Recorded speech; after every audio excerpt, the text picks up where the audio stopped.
Well, hello again. Another tiny video. This one is because it's my birthday special. I'm actually 81 years old today, or 81 years young, you might say. So I'm just going to do this bit of a running session and some of the bits and pieces as well. Right, so one of the things is I'm still getting different people I'm dealing with doing the rail master, more so the locos just lately. I've just had one gentleman, and one of them was it's an N gauge, and it was a Santa Fe. It was a sound one, and the sounds are, well, it took me nearly a day and a half to work them all out. Whereas normally we've got function 1 as a sound on this thing. What happens was you put the train on the track, the sound come on, you couldn't get it off.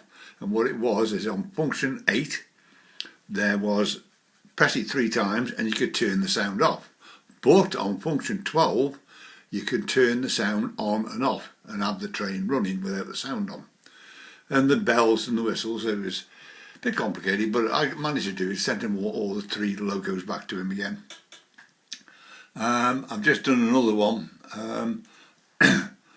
I've done quite a few with this gentleman. He lives not far away. He's a great friend of mine. And what it was is that he bought a class 43, and when you put it on the track, press basically a shunt, then he's doing 100 mile an hour, which is the same thing you get a lot of them. My 68s there, they would do that if you put them on as normal under Railmaster. Remember, those are not Hornby trains, those are Dapple trains. And it's the same with a lot of them now then.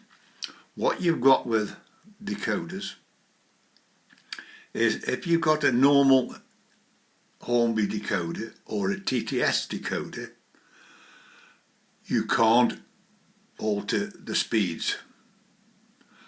Whereas on the HM7000 they now do it. All the rest of the locos I've got, you can alter them all. But those HM7000s, you can do it.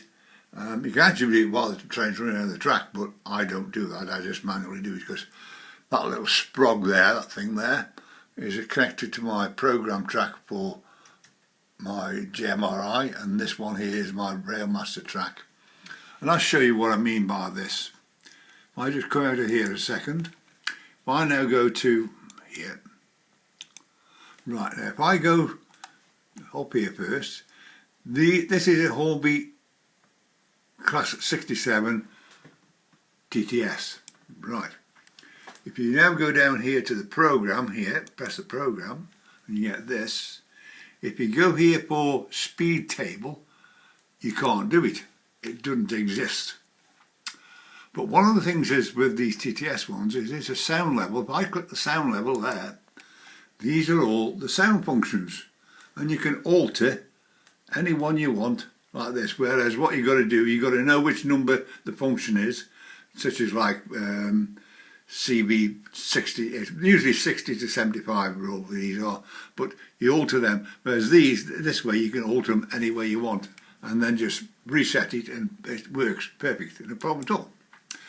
Now then, if I now go down here to my NCB shunter, there, that is not a Hornby train.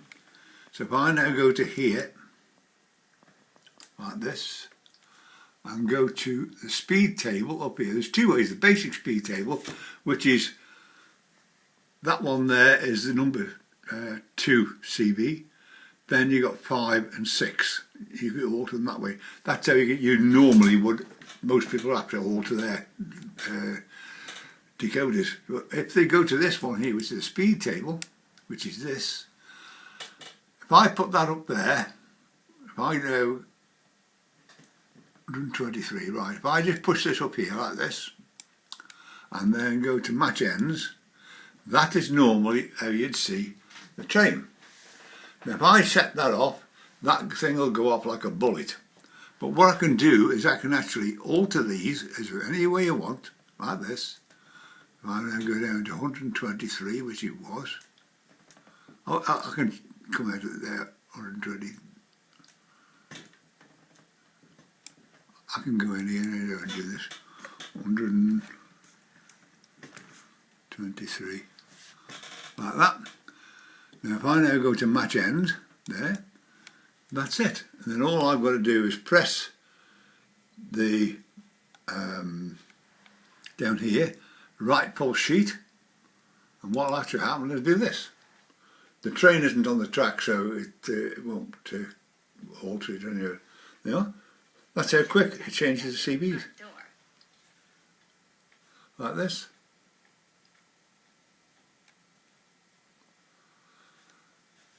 If I just come out of there now for a minute, because I don't want close, I don't want that. And it's the same with the lights. You can alter all your lights, and what you've got then is these your labels here. See, that's got not that's there, just got shunt in there as such. If I go to that Gadwall there, like that, and then I go to put on program, of course, there. If I go to labels, there are all the labels for all your loco. These automatically, this it happens with the TTS, they tend to always come in straight away, so you don't have to write them in, but you can alter them the way you want. Then what you've got then is you've got the throttle down here. You click the throttle, which is this. See, there's all the different whistles and everything else. And then all you've got to do is this, the green arrow here, that is for forward and that is for reverse. And all you've got to do then is do this, like this. And then stop it. And that's how you do them. GMRI is brilliant for doing this type of work. I use it a lot when I'm doing a lot of my trains, making sure that one thing I've got a speedometer, which normally I would put here, and then I run the trains past, because all my trains are set usually about 50 miles an hour, because that's what it looks like on here. I can then adjust that speed table to make sure that when it comes past here, it's doing 50 miles an hour on there. Because they're not, you know, the Railmaster speeds are not really accurate to that degree, so that's the way I do them. But that is how I actually do my controlling my locos that way around. Right. Now then, talking about locos and everything else for a second, one of the things is I tell everybody. You see so many videos, and I've had remarks sent to me, right? You run your railway the way you want to run it, not the way somebody tells you to do it. Because I've got a different type of coach on than it should have, and it doesn't run in that region, I don't care. I'm running my railway the way I want it to run, and that's what everybody should do. Don't be put off by people's comments that way around. I had one which is basically not this one, but the one that's over there. One of these, right?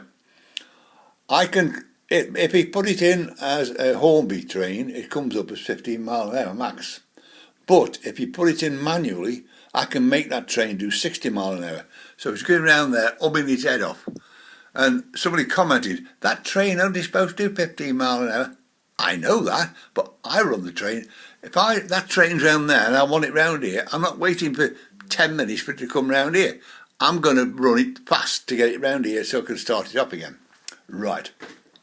So just be thinking that you run your railway the way you want it. The way you build your scenery is the way you want to do it, not what anybody else tells you to do. So just do what you want, and let everybody else do what they want. So right. Now then, I have just renewed my membership. I do Railmaster. I have been doing this for 11 years now. But as you know, I've got Dapple trains, I've got Elgin trains, I've got Hornby trains. I've got all different manufacturers of trains. Now, I also, for quite a few years, I have been a member of the Bachmann Collectors Club. Same as you can be a member of the Hornby Collectors Club. One thing as I do like about this one is that every quarter you get a lovely magazine, and every year, I'm just waiting for mine now to come, is the catalogue of all the locos, coaches, scenic stuff and everything else. Now originally you could, if you were a 00 gauge man, you'd only get the 00 gauge, but nowadays you've got everything. You've got N gauge, 009 gauge, you've got 00 gauge, you've got O gauge, you've got all the scenery for the different ones, people and everything else, and it's brilliant. Now also what you do is I've just renewed mine, and what you get a wagon every time. This is the wagon here. These are those floppy magnetic couplings which I bought, which are brilliant, absolutely brilliant now. But this wagon, as you can see, it's a lovely wagon. One thing is I always check is make sure that the gauge is right. This one back wheel here, this was a bit out, and when it went round the back it just come off.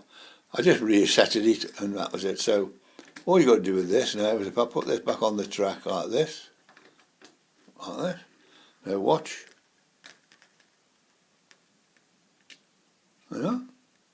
connected. Now then, another thing as you know with mine, I automate everything, or I love gadgets. Now what we've got here is all my layout is here.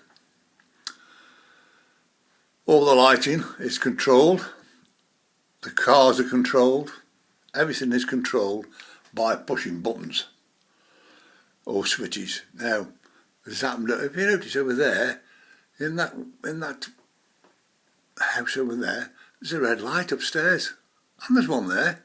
Something obvious is going on over there. I'll have to investigate that in a bit. Anyway, right, so what I've got here is I've got a set of points here. Now that set of points control the yard lights, and they also control the router on this signal.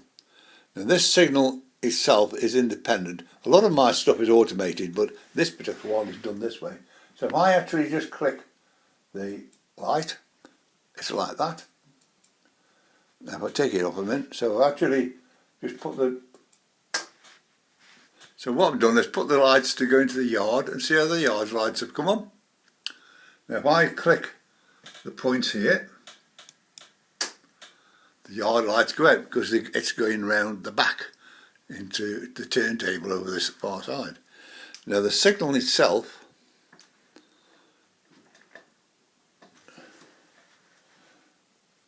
is controlled by the router. Now if I just click on the signal, there we are. So that is for going into there. Now if I change the points back again, all I've got is that. So if I do this, I've got red, I've got green, I've got red again, like this, like that. So then what we're going to do, we're going to put this back over there. So first of all, I will turn the engine on.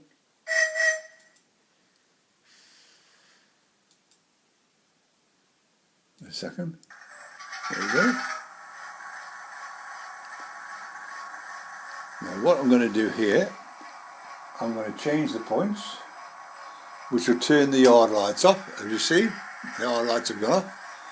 I will now click the signal, which puts the router on, and I will actually send this train back down the sidings.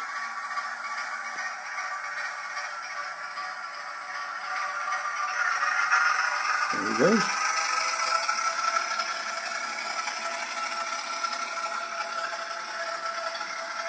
There it goes. I'll turn that engine off now.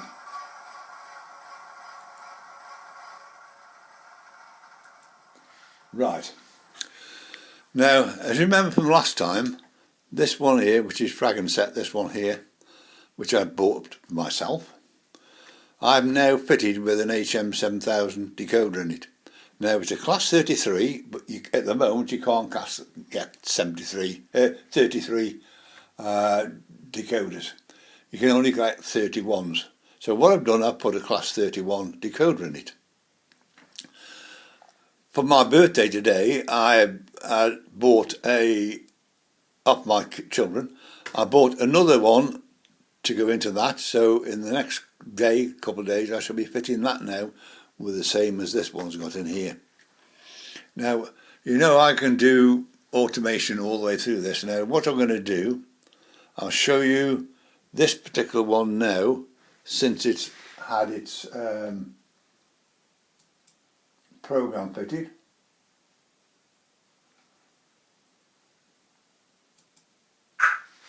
There's the driver getting in.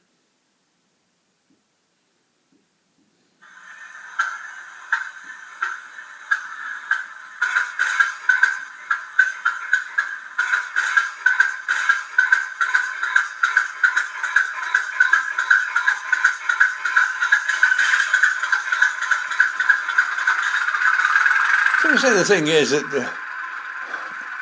the train's got sound. Whether it's, I know it isn't correct, but the thing is it makes it have sound, and that's all I want.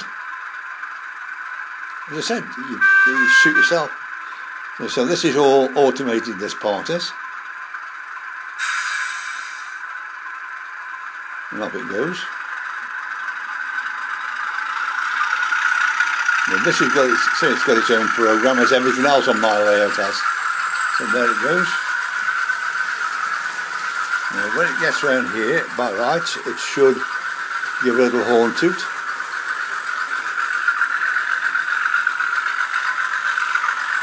I missed it that time.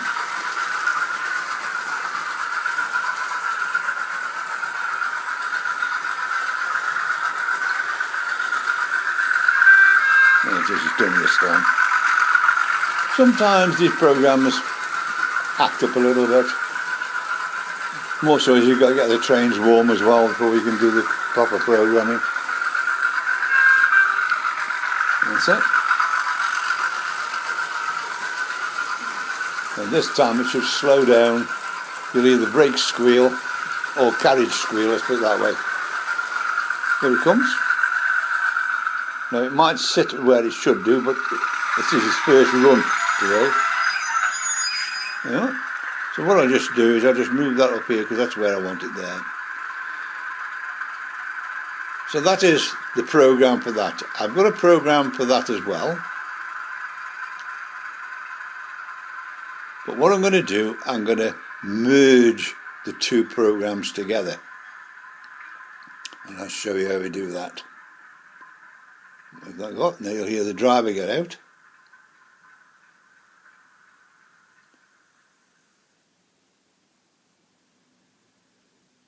There, he's got out, it's gone. Right, so what we've got a program for the West Coast and we've got one for the Prague. So what I'm going to do now is I'm going to go on here, up here, and I'll do it the easy way. I'll go down to the West Coast one, which is there, the West Coast run, there, right? That is the one that is there. Now you can put these in where you want. So in a merge, what you do is you click where you want it to go. So I'm going to click it there, like that. Down here, there is one there which says merge. I'll click that, and I click that.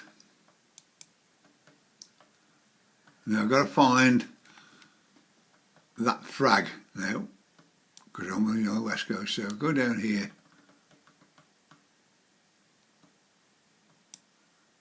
There are frag run. That's the one, that one there. So I click on that. And there you are. There's the two trains put in together. Now then, remember this is called West Coast Run. So all I've got to do here is do this and put a 2 in there, like that. And then go down here and click this. You'll see it change to white. So you know it's saved it. I can come out of there now. Now if I now go up here, now as I said, I've got lots. If I go down and show you, These are all the programs I've got in my system.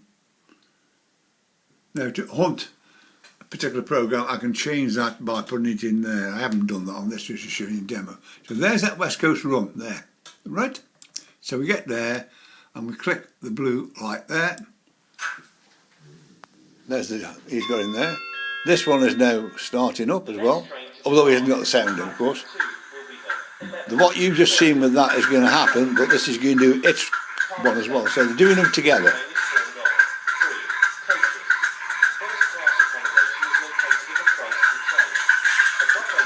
Now what happens sometimes, when you do this, it throws the programs out a little bit in time. So you have to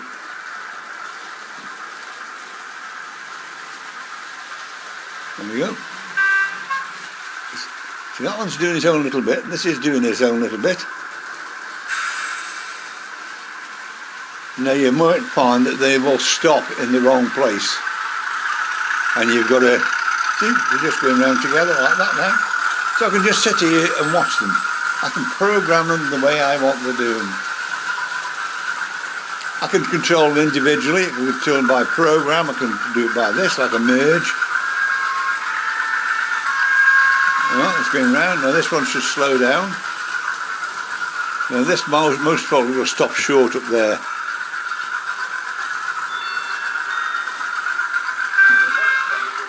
See, so the timing is out on that one. So I'd have to put it there like that. I'd have to revalue that one. So this is coming down now. This should do its last little bit. And that's how you do a merge. Now what I've also got, as you know, so that particular one there, if I now come round here, let this come round here and do its own little bit round here. See, this one's tended to behave itself, that hasn't. So we'd have to change the stop time for that to make sure it stops there and not up there. That's quite easy, that's done that. Now then, wait for this just to finish off up here for a second.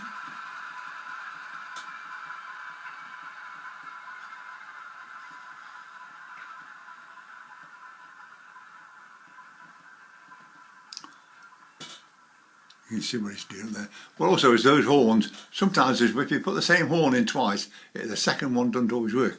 So what you've got to do is wait to where it's supposed to go, and then that time clock there, then add that into the system. Now if I go down here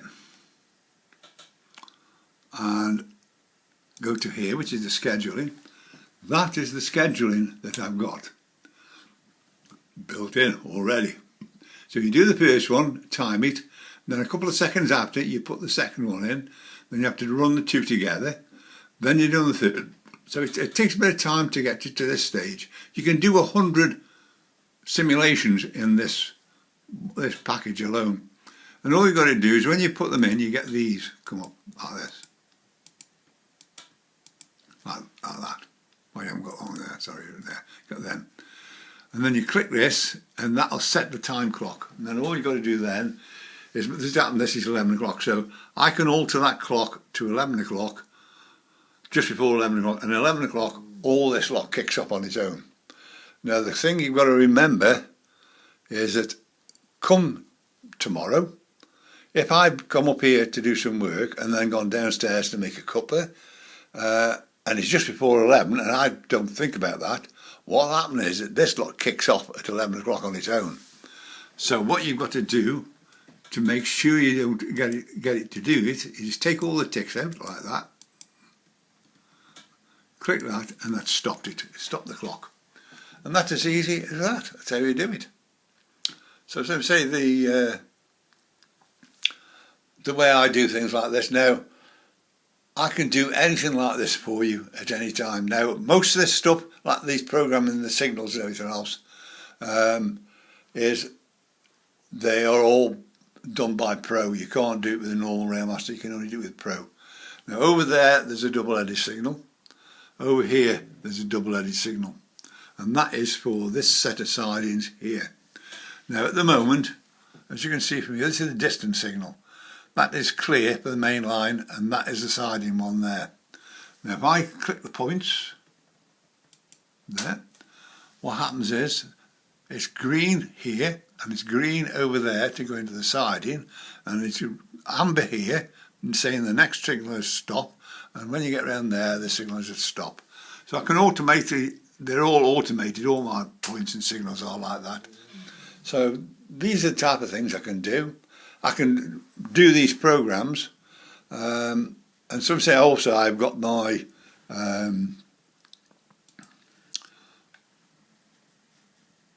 announcement system here, which I can make these and do things on these. This is how I set up my station announcements and everything else. But in here, like up here, if I click on this one here, like this, these are all the different things. So here I've got a busker. Now also is on some of my trains, these signal boxes are in the system. So when the train's coming towards this, I can actually press this one here. This is a little program on its own, so I build these programs and then insert them into my other programs. There's that. This is my favourite one, the pub. For people as old as me, you will know these songs.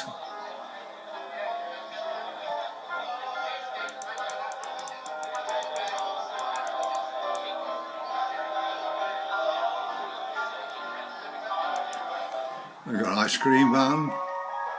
I've got all sorts of stuff in here. Just turn that off a second. Turn that off. Turn that off. Right, go back to this one here again. Right, so if anybody has any problems with Railmaster or has problems setting these trains up, just give me a call. I'm usually always here, 7 days a week. I don't go out that much these days.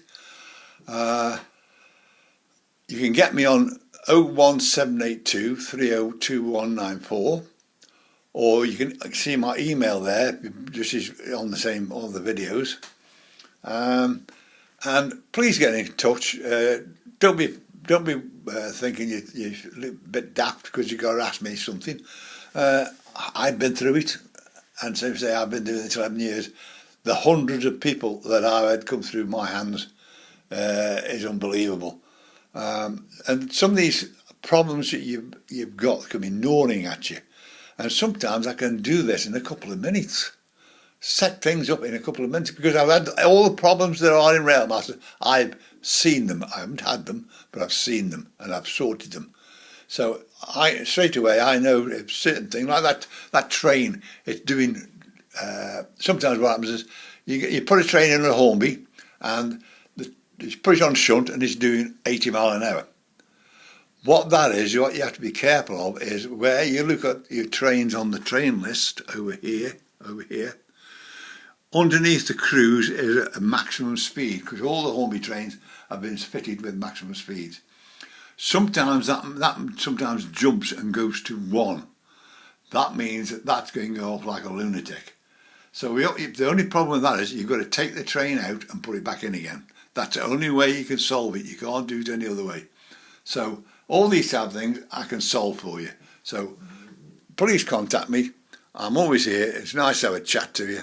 And I will see you again soon. And I'm going to enjoy the rest of my birthday. Bye.